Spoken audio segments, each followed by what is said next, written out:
Chu, tiniyak ang kahandaan sa pamilya kasama si Paulo Avellino. Hindi ako desperada, handa lang tanggapin ang biyaya. Kung bago ka lang sa channel na ito, huwag kalimutang mag-like, share, comment, and subscribe. Sa gitna ng rumaragasang alingaw at matinding haka-haka, ang sikat at hinahangaang aktres na si Kim Chiu ay muling naging sentro ng atensyon. Hindi dahil sa isa na namang matagumpay sa kanyang propesyon, kundi dahil sa isang usapin na direktang tumatagos sa pinakapribado at emosyonal na bahagi ng kanyang personal na buhay. Ang posibilidad na pagbubuntis at pagkakaroon ng sariling pamilya kasama ang kanyang katambal at malapit na kaibigan na si Paulo Avellino. Ang tambalan ng Kim Pao na matagal nang iniidolo ng publiko ay nababalot ngayon ng isang intriga na nagsimula sa isang nakakagulat na blind item at tuluyang nagbukas ng isang mahalagang kabanata sa buhay ng dalawang bituin. Ang usap-usapan ay umiikot sa isang dramatikong salaysay na tila bahango sa isang pelikula. Ayon sa kumakalat na kwento, isang hindi inaasahang pangyayari ang bumulaga sa buhay ng Chinita Princess. Matapos siyang biglang sumakit ang kanyang tiyan, ang matinding kirot na ito na sinunda ng agarang pagdala sa ospital kasama ang kanyang personal assistant ay nagbunga ng isang pagbubunyag na humihigit pa sa pagkabigla. Siya ay buntis. Ngunit ang pinakamatinding gulat ay paglitaw sa nasabing ospital ni Paulo Avellino na hindi nagtagal ay kinilala bilang ama ng dinadala nito. Ang naturang salaysay na mabilis na kumalat at nagdulot ng matinding pagtataka ay nagpinta ng isang larawan ng biglaang pagbabago sa buhay ng dalawa. Ngunit sa kabila ng lahat ng tindi ng emosyon at kawalan ng katiyakan, sinasabing paninindigan ni Kim at Paulo ang kanilang responsibilidad. Ang pangako na magtulungan silang mag-aalaga at magbigay ng pagmamahal sa kanilang magiging anak ay matapang na tugon sa isang sitwasyon na hindi inaasahan. Ang paglipat mula sa haka-haka patungo sa katotohanan. Ang isa nito ay isang kwento tungkol sa kanilang pelikulang naging parte daw ito at ito ay sa dekretong trip.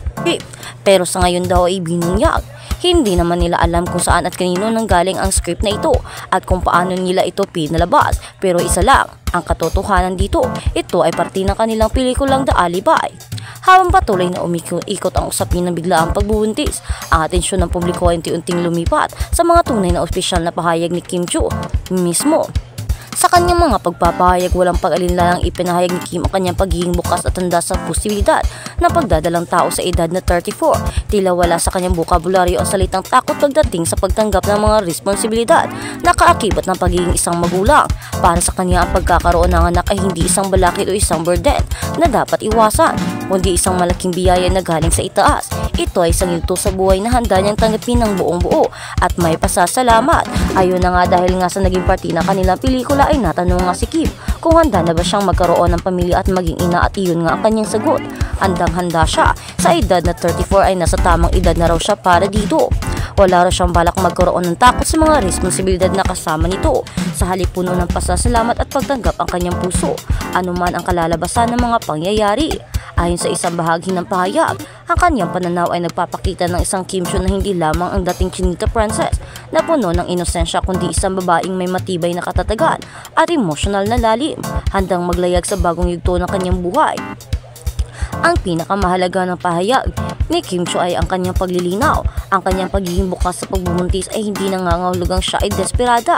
Ito ay isang matapang na pagpapahayag na sumasagot sa mga mapanghusgang pananaw na kadalasang ibinabato sa mga babae na sa isang tiyak na edad at wala pang pamilya. Ayon kay Kim, may malaking kaibahan ang pagiging desperada sa pagtatak ng tamang landas tungo sa kanyang mga pangarap. Ang pagiging desperada aniya ay hindi lamang nakaupol sa edad o sa panahon, bagkus ito ay hinggil sa kawalan ng pag-iisip at pag-aalala sa kinabukasan. Sa kabaligtaran, ang kanyang kasalukuyang pananaw ay bunga ng maingat na pag-iisip, pagkakaroon ng layunin at plano sa buhay.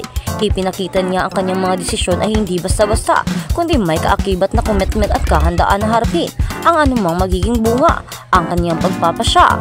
Ang kanyang emosyonal na pag-amin ay tila nagpapahiwatig ng kanyang kahandaan na tanggapin ang anumang hamon ng pagiging ina at tinawag niyang isang pangarap na maaaring maging katotohanan.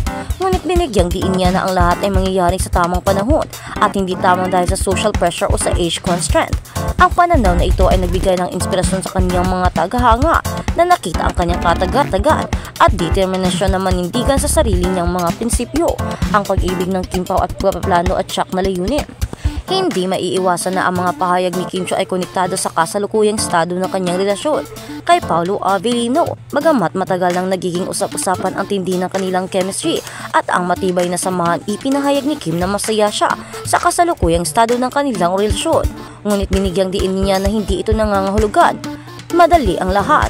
Ang pinakamahalagang aral na natutunan niya sa kanyang karanasan sa pag-ibig ay ang kahalagahan ng kilos kaysa salita. Sa kanyang mga naunang karanasan, nakuha niya ang mga pangako ng pagpapakasal. Ngunit sa bandang huli, natuklasan niya na ang mga pangakong ito ay pawang salita lamang.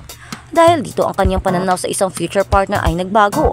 Hindi na siya naghahanap ng mga salita kundi aksyon, ng tiyak na layunin at ang ng direksyon sa buhay. Gusto ko na ang taong mamahalin ko ay handang isama ako sa kanilang hinaharap ng buong puso at may tiyak na layunin, mariing niyang pahayag. Ang pahayag na ito ay isang matinding pahiwatig na ang relasyon nila ni Paolo Avellino ay mayroong direksyon at pagpaplano.